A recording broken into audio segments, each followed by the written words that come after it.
Assalamualaikum warahmatullahi wabarakatuh. Selamat pagi dan selamat siang buat teman-teman semua. Kembali lagi kita untuk bisa memulai perkuliahan matematika ekonomi pada submateri fungsi linier. Puji syukur kehadirat Allah Subhanahu wa taala yang telah memberikan rahmat dan inayahnya sehingga kita bisa berkuliah sampai saat ini. Salawat serta salam tetap tercurah kepada Nabi Agung Muhammad SAW yang telah memberikan arahan maupun jalan kita dari zaman jahiliyah hingga ke zaman yang penuh cahaya. Tanpa mengurangi waktu, izinkan kami dari kelompok 2 fungsi linier yang beranggotakan saya sendiri, Muhammad Yusuf, dan rekan saya M. Fatreza Imani beserta rekanita Nisma Yunita ingin sedikit memaparkan hasil dari diskusi kami tentang materi fungsi linier. Di sini kita sharing dan sama-sama belajar aja. Apabila ada kesalahan mohon dimaafkan, dan apabila ada kekurangan silakan bisa ditambahkan. Buat teman-teman semua, kita belajar tentang fungsi linier. Nah, apa itu fungsi linier? Ya kan? Sebelum kita memulai tentang fungsi linier, kita harus tahu terlebih dahulu apa itu fungsi. Fungsi sendiri merupakan suatu bentuk hubungan matematis. Di sini kita bilang secara matematis. Ya kan? Matematis yang menyatakan hubungan ketergantungan antara satu variabel dengan variabel lain.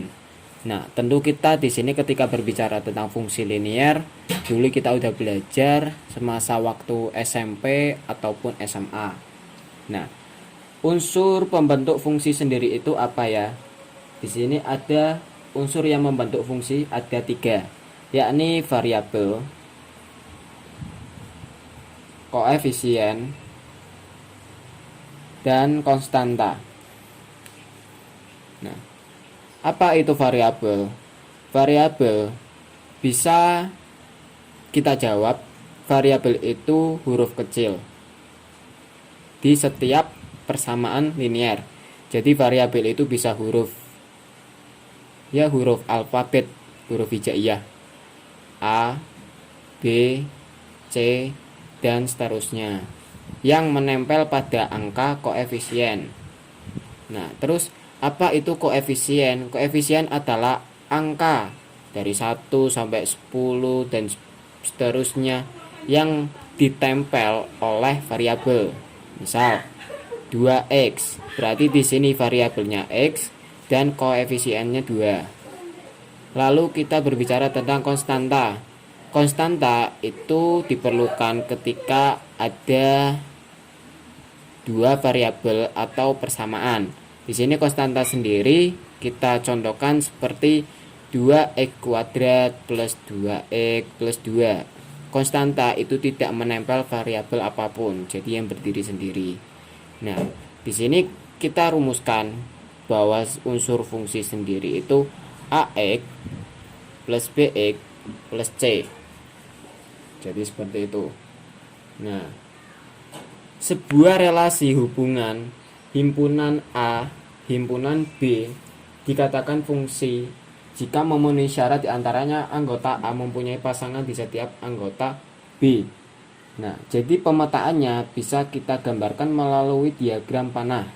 Ya kan? Misal di himpunan A ada huruf A, B, C. Di himpunan B ada angka 1, 2, 3. Nah, A dipasangkan dengan 1, A dipasangkan dengan 2. Di sini otomatis karena A sendiri memiliki pasangan 2 berarti dia selingkuh. Coba kalau diselingkuhin berarti dia nggak jodoh ya. Mesti kan tukaran no. Ya gitu ya.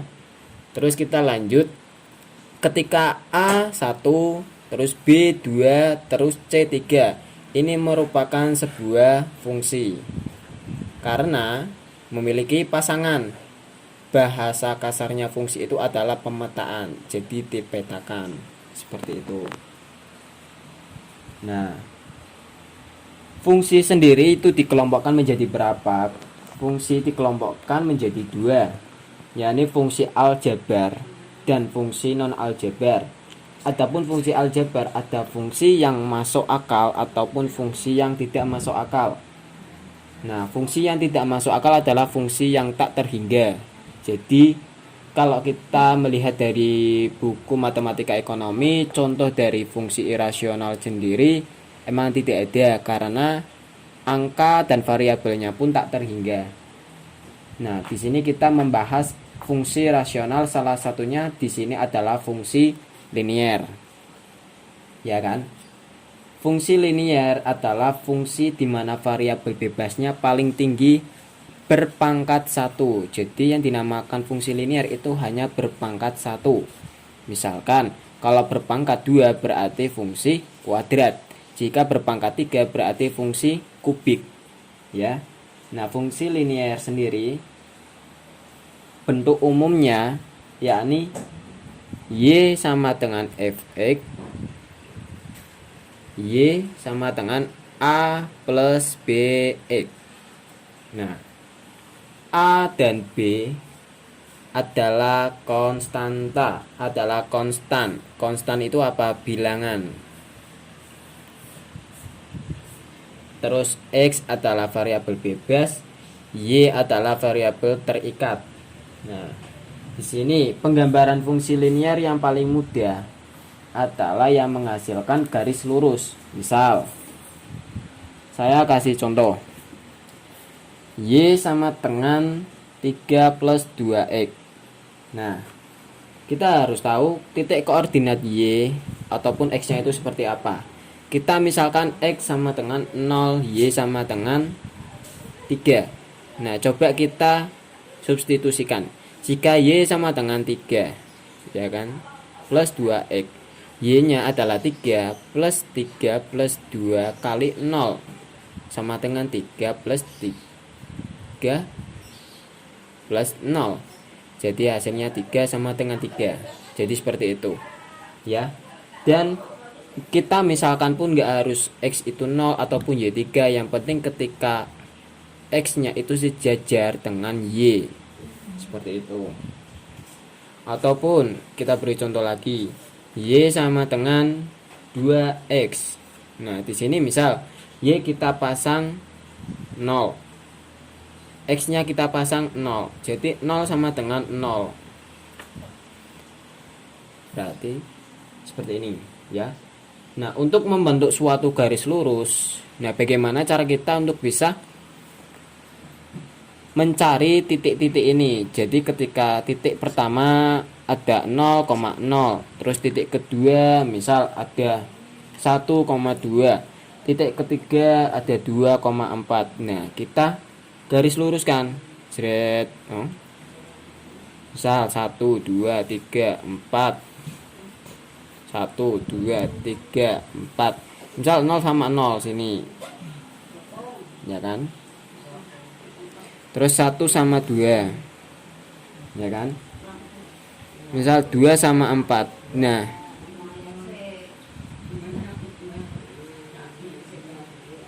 di sini kita garis kan lurus. Seret. Ini adalah membentuk garis fungsi yaitu Y sama dengan 2X. Seperti itu. Ya. Jadi cara demikian menggambarkan fungsi linier yang dapat digambarkan garis lurus itu dengan cara kurva stretching proses. Ya kan? Penggambaran proses melalui kurva. Seperti itu. Terus ada juga melalui cara matematis. Cara matematis nih seperti ini. Misal menentukan titik potong fungsi dengan sumbu Y, X sama dengan 0. Jadi Y sama dengan 1. Berarti X sama dengan 0, Y sama dengan 1. Nah, jadi seperti ini. Y sama dengan 1, jadi angkanya 0,1. Ya. Titik potong dengan sumbu X Y sama dengan 0, X-nya setengah. Jadi gini. Titik potongnya Y sama dengan 0, X-nya setengah. Berarti setengah koma 0. Nah, lalu kita gambar. Ya. Ayo kita menggambar. Salat, ini min setengah. Di sini letak min setengah. Di sini letak, berarti kan min setengah ya. Min setengah koma 0 berarti letaknya sini. Terus 0,1 kan letaknya sini. Ya. Jadi kita garis luruskan jret. Nah, ini namanya garis Y sama dengan 2X plus 1. Ya. Jadi kita melihat titik-titiknya dulu seperti itu. Kita lanjut submateri persamaan linear. Persamaan linear adalah persamaan linear yang dihubungkan untuk membentuk suatu sistem. Sistem persamaan linear bisa satu variabel, dua variabel, ataupun tiga variabel. Nah, sudah dijelaskan di atas terkait persamaan linear satu variabel. Nah, di atas itu adalah satu variabel, salah satu bentuk fungsi linear. Ada juga yang namanya dua variabel, yang kita biasa sebut SPL TV. Terus untuk tiga variabel SPL TV. Ya.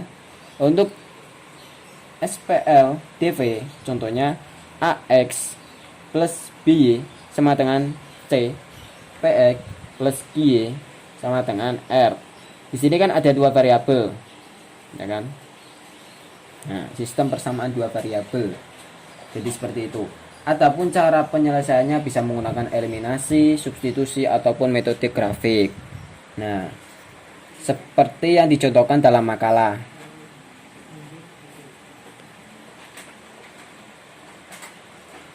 Ya kan? Lalu saya lanjut. Untuk persamaan tiga variabel SPL TV ada A1X1 plus B1 Y1 plus C1 Z1 sama dengan D1 sampai 3 ya. Nah, ini namanya SPL TV. Metodenya bisa menggunakan substitusi ataupun eliminasi sama dengan SPL TV ya. Adapun kita lanjut bagian hubungan dua garis lurus. Berbicara tentang garis lurus, kita berkaitan dengan fungsi linear ataupun hubungannya. Yang pertama bisa kita cari menggunakan yang sejajar dengan koefisien arah kedua garis itu sama. Jadi ketika ini kita berbicara tentang sejajar, B sama dengan B1. Jadi ketika berbicara B sama dengan B1 sama dengan Y sama dengan Y1. Ya, hasilnya sama. Itu. Terus berpotongan. Perpotongan jika syarat perpotongan jika koefisien arah garis yang satu tidak sama dengan koefisien arah garis yang kedua. Jadi syaratnya harus B kuadrat tidak sama dengan koefisien B1. Gitu. Terus untuk tegak lurus sendiri, dua garis saling tegak lurus jika koefisien arah garis yang satu dikalikan yang lain hasilnya, yakni B kali B1 sama dengan min 1 ya. Di sini kan kita udah pernah melihat tuh yang MX min X1 gitu. Jadi ini seperti halnya seperti itu ya. Kalau sejajar berarti M sama dengan X ya. Terus kita lanjut ke bagian akar-akar persamaan linear. Untuk polinomial berderajat 3 atau lebih. Fungsi-fungsi transenden bahkan fungsi yang merupakan hasil dari suatu aplikasi sangat jarang diperoleh hasilnya secara analitis.